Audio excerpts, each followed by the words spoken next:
So what is Media Information Literacy or MIL? Media and information literacy is about empowering us to think critically about the information we encounter. It equips us the tools to distinguish facts from fiction, analyze biases and agendas behind content, and understand the ethical responsibilities of creating and sharing information. MIL is not just a skill. It is a mindset that encourages responsible and informed decision making. What are the advantages of media and information literacy? The first advantages of media and information literacy is critical thinking. MIL fosters critical thinking skills, enabling individuals to question information sources and identify biases. Number 2, informed decision making. By evaluating information, individuals can make informed decisions about their lives, health, and civic engagement. 3. Digital citizenship. MIL promotes responsible online behavior, including ethical use of digital tools and respect for others. Number 4. Lifelong learning. MIL encourages continuous learning and adaptation to the ever-evolving digital landscape. 5. Economic opportunities. MIL can lead to job opportunities in digital media, content creation, and information management. So let's move on what can we do. First, promote fact-checking. Let's verify the information first before sharing. Second, support credible sources. We need to subscribe on trustworthy media outlets to avoid fake news. Third, encourage critical conversation. Discuss and debate each other's idea without invalidating it. And lastly, advocate for media literacy policies. Push for legislation on supporting media literacy education. Enhancing critical thinking. MIL encourages individuals to question information source, analyze biases, and think critically.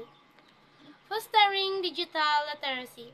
MIL helps individuals navigate the digital landscape effectively, including digital tools, platforms, and online resources.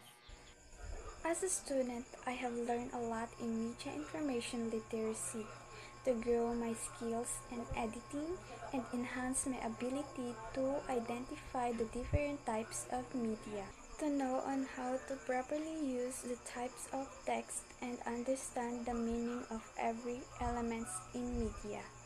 In media, we can search anything to find information on what we wanted to know, and we can be able to post what we want without causing any harm with others.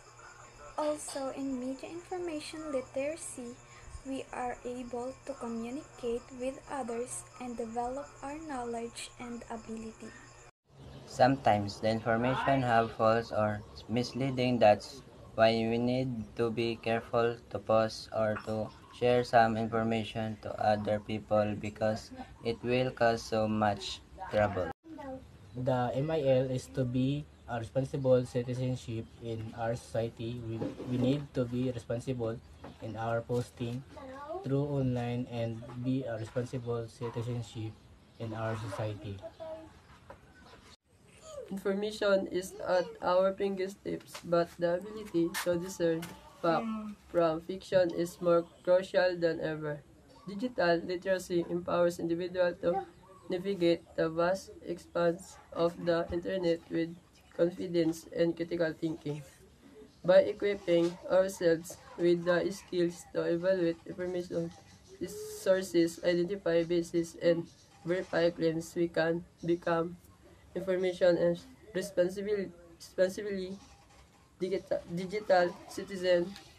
This in turn foster a society that is resilient to misinformation, promote critical thinking, and encourage informed decision making. In today's digital age, where information is readily accessible at our fingertips, It is crucial to equip individuals with the necessary skills to navigate the vast expanse of the digital world responsibly.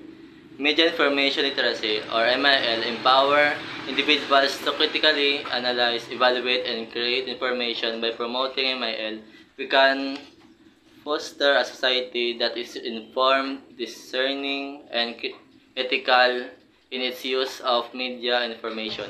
Information and media literacy enables people to show and make informed judgments and users of information and media, as well as to become skillful creators and producers of information and media message.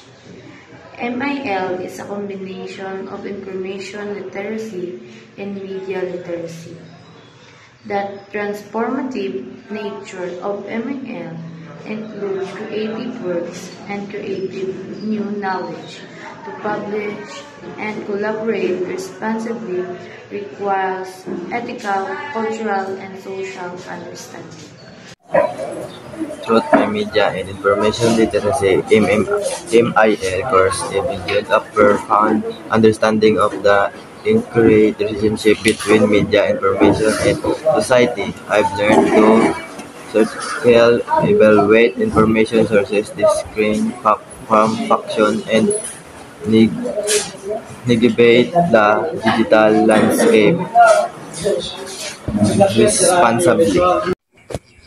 More improvements have developed the skills to create and disseminate information attentively, considering the potential impact on individuals and communities. This knowledge empowers me to be an informed and engaged citizen in the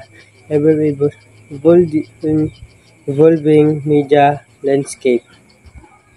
Media information literacy MIL has significantly expanded my understanding of the digital age.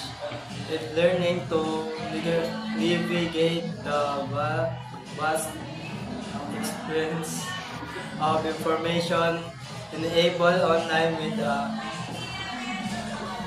discriminating eyes by developing critical thinking skills. I can now effectively navigate the credibility of source, identify bias, and detect disinformation. This newfound ability empowered me to make information decisions and participate actively in digital conversations. MIL has equipped me with the tools to create and share information responsible. They've gained insight into ethical consideration, copyright law, and digital etiquette by understanding the potential impact of the online actions. I strive to contribute positively to the digital community. In conclusion, MIL was not only broadened my knowledge, but also forced my sense of digital responsibility. It was prepared me to repeat a necessary interconnection world. Their information is abundant and misinformation is rampant. By applying a principle of MIL, I can confidently navigate the digital landscape, contribute possibility to online communities, and become discerning consumer of information. It's time to take action. Let's commit to being responsible consumers of media and information. By sharing accurate information and challenging misinformation, we can create a more informed and equitable society. Thank you for joining us.